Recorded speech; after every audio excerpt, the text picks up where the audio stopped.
But not all Republicans. President Biden today might have been accusing Republicans of blocking key measures he says would fight inflation.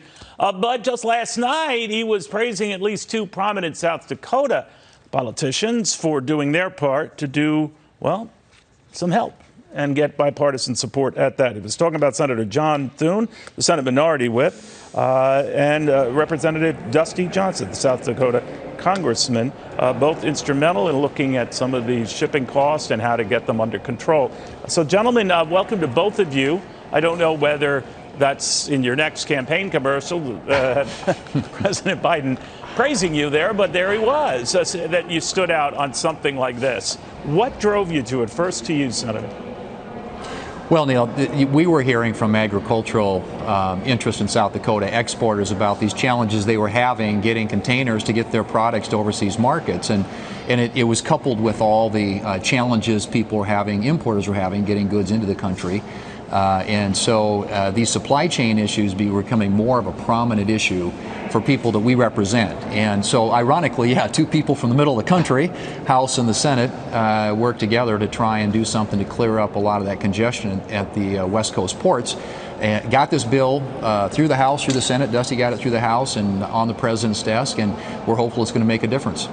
So there's obviously a good deal of support for that, but Congressman, to you on what this might signal going forward, that there are ways in which both sides can find common ground, but in a midterm election year, this kind of thing is by far more the exception than the rule. Does that worry you?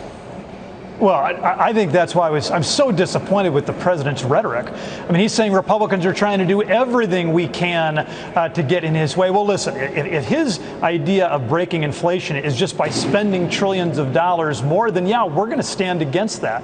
That is only going to make things worse. But John Thune and Dusty Johnson, listen, we're not on an island here. I mean, this passed unanimously out of the Senate. It had 370 votes out of the House. When it comes to real solutions to make sure foreign-flagged ocean carriers are doing right by American manufacturers and American ag producers, you're going to have strong bipartisan support for that. The president should call that out rather than just playing politics. Now, the one thing that stood out to me in prior comments the president has made, Senator, is this idea that shipping costs have been rigged against the consumer, and they've gone up as much as 1,000%. Do you know where he got that 1,000% and whether they were the culprits behind a lot of this inflation?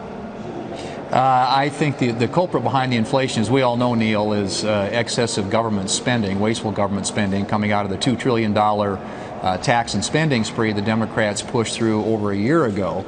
And their solution to solve that is to spend more.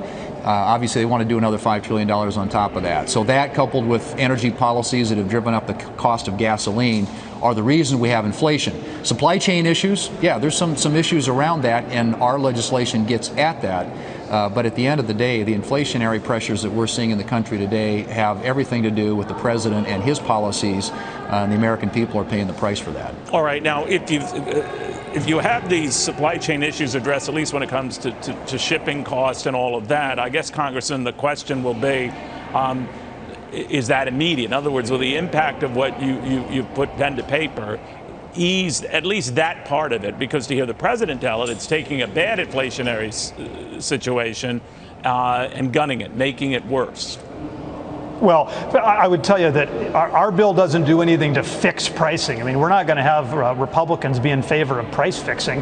What this is going to do is make sure that the foreign-flagged ocean carriers have to play fair. I mean, last year, Neil, 60% of the containers they held back to Asia were hauled back empty.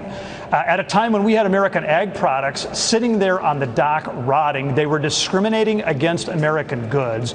They are not going to be allowed to do that anymore. In this regard, Congressman, first to you, is it a China issue? Is it a everybody issue? Like, where is this originating? Well, here's where it originates. We gave the American people trillions of dollars. That increased spending on discretionary electronic items that they buy from Asia. The demand for that doubled. So all of these ships got filled up with iPhones. The ocean carriers, they didn't want to haul American goods. They would use our ports, but they wouldn't haul our goods. What they would do is make a quick turn back to Asia to pick up more iPhones. Our legislation tells them that if they're going to use U.S. ports and if they have cargo space available fuel going back to Asia, they gosh darn better take American corn, beans, dairy, beef, and manufactured goods. That is going to make a big difference. So, Senator, it sounds to me like there's a particle of truth in what the president is saying, how some scrupulous characters can take a bad situation and make it worse. Now, I know you don't agree that this extends to the oil industry that might be sort of gouging on top of gouging, and there's no study to ever prove that that has happened in the past or is even happening now, but that this feeds this sort of cynicism many people have that some big concerns, shipping concerns, other countries, maybe other businesses take a bad thing and make it worse. Do you think some of that is going on? Well, I don't think there's any question, which is what our legislation gets at, that a lot of these foreign flag vessels were discriminating against American products. And what we essentially have done is made it easier, made the rules more clear, and provided a mechanism whereby a lot of our shippers in this country can get recourse against some of these unfair practices that have been implemented by these foreign carriers. So yes, in China, and Dusty is absolutely right. I mean, this is a function of partly the relationship with China and what they were trying to do to maximize their profits, to penalize American agriculture and other exporters at a time when we needed to get those products to their destinations overseas. So this clarifies a lot of the rules around that, makes it easier to punish and to penalize bad behavior, and hopefully will make a big difference at the ports. So the simple answer to your question is yes. I think China and other places around the world were taking full advantage of the United States at a time when we needed to have them working in a fair, transparent way and not discriminating against our products. Well, and Neil, if we want a real solution to inflation, we don't just need China to stop discriminating against American goods. We also need our own president to stop discriminating against American energy. I mean, these gas prices are insane. It is clearly, it puts upward pressure on inflation. The fact that he will go to Saudi Arabia and beg these guys to bail us out, but he won't look to ethanol and he won't look to American domestic production of gas and oil is beyond my understanding. All right, gentlemen, I want to thank you both. I mean, so there's progress there. They're not on all of these issues, but this was remarkable to witness. Senator, Congressman, thank you both very, very much. In the meantime,